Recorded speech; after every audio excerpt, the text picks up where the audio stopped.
Friends, मैं doctor उपासना त्यागी welcome करती हूँ आप सभी का अपने YouTube channel doctor mom remedies में। आज की वीडियो में हम कुछ ऐसे कॉस्मेटिक प्रोडक्ट्स के बारे में बात करेंगे कि अगर आप प्रेगनेंसी के लिए ट्राई कर रही हैं और आप इन प्रोडक्ट्स का सेवन कर रही हैं तो ये आपके अंदर इनफर्टिलिटी कॉज कर सकते हैं। ये हो सकता है कि आपके जो बच्चा पैदा करने की क्षमता है उसको कम भी कर सकते हैं। तो अगर वीडियो आपको अच्छी लगे लाइक कीजिएगा, औरों के साथ शेयर कीजिएगा। कोई क्वेरी हो आप कमेंट कर सकते हैं। चैनल को सब्सक्राइब कर लीजिए, नोटिफिकेशन बेल आइकन ऑन कर दीजिए कि आने वाली सभी वीडियोस की नोटिफिकेशन मिले। और अगर आप चाहें तो मुझे इंस्टाग्राम पर भी फॉलो कर सकते हैं। वीडियो स्टार्ट करने से पहले मैं बोलना चाहूंगी कि कुछ टाइम से बहुत ज्यादा बिजी होने की वजह से कुछ रिप्लाईज नहीं कर पा रही हूँ और वीडियोस भी ऑन टाइम नहीं आ रही हैं। बट अब जो वीडियोस हैं वो ऑन टाइम आएंगी और आप सभी के मैसेजेस के रिप्लाई भी जैसे पहले मिलते थे वैसे ही मिलेंगे। तो चलिए वीडियो को स्टार्ट करते हैं। कुछ कॉस्मेटिक प्रोडक्ट्स ऐसे होते हैं कि महिलाएं उनको ब्यूटी के लिए यूज करती हैं, सुंदरता के लिए यूज करती हैं, लेकिन वो उनकी बच्चा पैदा करने की क्षमता को कम कर सकते हैं। अगर आप इन प्रोडक्ट्स का सेवन रेगुलर बेसिस पे कर रही हैं, बहुत ज्यादा सेवन कर रही हैं, तो आपका हो सकता है कि जो प्रेगनेंसी कंसीव करने का टाइम ड्यूरेशन है वो बढ़ जाए। अगर आपको 2 महीने में प्रेगनेंसी कंसीव होनी थी तो हो सकता है उसके लिए आपको 4 महीने लग जाए, क्योंकि बहुत सारी स्टडीज में देखा गया है जिन प्रोडक्ट्स की मैं बात करने वाली हूँ, जो महिलाएं उन प्रोडक्ट्स का ज्यादा सेवन करती हैं उनके अंदर कुछ ऐसे केमिकल्स हैं जो आपको अंदर इनफर्टिलिटी कॉज करते हैं, जो आपके बच्चा पैदा करने की क्षमता को कम कर देते हैं। तो चलिए उन प्रोडक्ट्स के बारे में बात करते हैं। पहला प्रोडक्ट है नेल पॉलिश। जो महिलाएं रेगुलर बेसिस पे नेल पॉलिश लगाती हैं तो उन महिलाओं में देखा गया है कि ऐसा प्रोडक्ट पाया जाता है नेल पॉलिश के अंदर जिसको बोलते हैं हम एसीटोन। जो एसीटोन है वो नेल पॉलिश के अंदर भी होता है और ये एसीटोन जब वो नेल पॉलिश रिमूवर यूज करती हैं, जो महिलाएं नेल पॉलिश को हटाने के लिए जो यूज करती हैं, उसके अंदर भी पाया जाता है।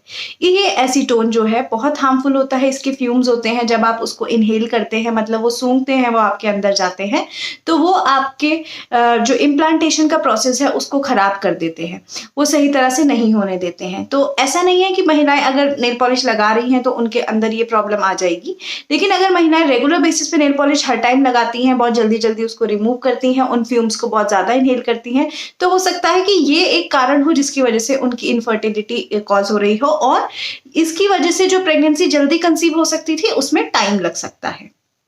जो नेक्स्ट प्रोडक्ट की हम बात कर रहे हैं वो नेक्स्ट प्रोडक्ट है एंटी एजिंग क्रीम। आजकल इतना प्रचलन हुआ है कि ब्यूटी के लिए जो महिलाएं हैं वो एंटी एजिंग क्रीम करें, क्योंकि कुछ टाइम के बाद जो फीमेल ब्यूटी है, फीमेल स्किन है, वो अपना ग्लो लूज कर जाती है, तो उसके लिए कुछ प्रोडक्ट्स मार्केट में क्रीम्स वगैरह आती हैं। अब इन क्रीम्स के अंदर रेटिनॉल आता है। जो रेटिनॉल है वो एक बहुत ही अगर आप प्रेगनेंसी कंसीव करना चाहती हैं तो वो आपके लिए बहुत हार्मफुल हो सकता है, वो इनफर्टिलिटी कॉज कर सकता है। इवन आगे जाके अगर आप रेटिनॉल आप प्रेग्नेंट हो जाती हैं उसमें कंज्यूम कर रही हैं तो वो बच्चे के लिए भी बहुत खतरनाक हो सकता है। मिसकैरेज भी हो सकते हैं, बच्चे में बहुत बनावटी तकलीफें भी आ सकती हैं। तो ये सब प्रोडक्ट्स अगर आप यूज कर रही हैं, ये टॉपिकल एप्लीकेशन है, कई बार ये ऊपर से यूज होता है तो नहीं अफेक्ट करता है, बट कई बार ये मुंह के अंदर चला जाता है, या कुछ ऐसी चीजें भी आती हैं एंटी एजिंग के लिए जो आपको ओरली लेनी होती है, टैबलेट्स लेती हैं महिलाएं की सुंदरता बनी रहे, और उस सब की वजह से भी ये रेटिनॉल आपके अंदर चला जाता है, जो कि बहुत ज्यादा हार्मफुल है और ये महिलाओं के अंदर इनफर्टिलिटी कॉज करने का कारण भी देखा जा रहा है। नेक्स्ट अगर हम प्रोडक्ट की बात करें तो जो मेन प्रोडक्ट आते हैं ये 2 प्रोडक्ट हैं, और जो तीसरा प्रोडक्ट है वो हम मोस्टली यूज करते हैं, जो कि परफ्यूम्स वगैरह हैं। अब ये जो परफ्यूम्स हैं सबको पसंद होते हैं कि अच्छी अच्छी स्मेल सबके अंदर आए, अच्छी फ्रेग्रेंस सबके अंदर आए, सब महकते रहे, लेकिन ये जो महक है इसके अंदर इन परफ्यूम्स के अंदर कुछ ऐसे हार्मफुल प्रोडक्ट्स पाए जाते हैं, कुछ ऐसे केमिकल्स पाए जाते हैं जैसे कि लेड वगैरह या फैलेट्स वगैरह, और ये सारे ही प्रोडक्ट्स जो है हॉर्मोन्स को डिस्टर्ब कर देते हैं। अगर इन सारे ब्यूटी प्रोडक्ट्स की बात करें तो अगर इनके अंदर इस तरह के केमिकल्स पाए जा रहे हैं जिनके अंदर लेड है, फैलेट्स वगैरह है या रेटिनॉल वगैरह है, तो इन सब की वजह से जो हार्मोन डिस्टर्बेंस है वो कॉज हो जाता है, और इन हार्मोन्स की वजह से जो फर्टिलिटी है अफेक्ट हो जाती है, क्योंकि जो अंडा बन रहा है वो सही तरह से नहीं बन रहा है। और इवन मेल्स में भी प्रॉब्लम आती है कि मेल्स के जो स्पर्म्स हैं उनका काउंट डिक्रीज हो जाता है, या फिर वो अच्छी क्वालिटी के नहीं बनते हैं, क्योंकि जो हार्मोन्स हैं वो दोनों के खराब होंगे और वो दोनों को ही प्रेगनेंसी कंसीव करने में प्रॉब्लम करेंगे।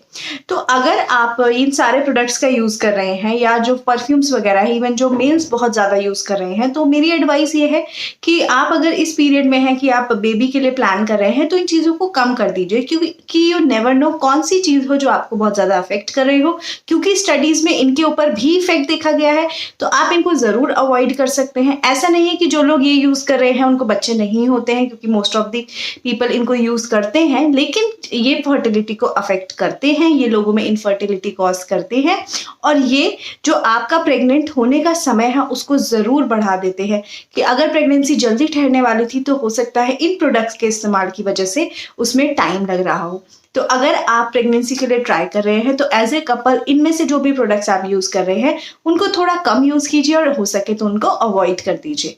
सो आई होप इस वीडियो में जो मैंने मेन प्रोडक्ट्स की बात की है आपको समझ आ गया होगा। फिर भी कोई क्वेरी हो आप कमेंट कीजिएगा, प्लीज़ चैनल को लाइक कीजिएगा और जो वीडियोज़ हैं उनको औरों के साथ शेयर कीजिएगा और चैनल को सब्सक्राइब करके ज़रूर जाइएगा। Thank you so much.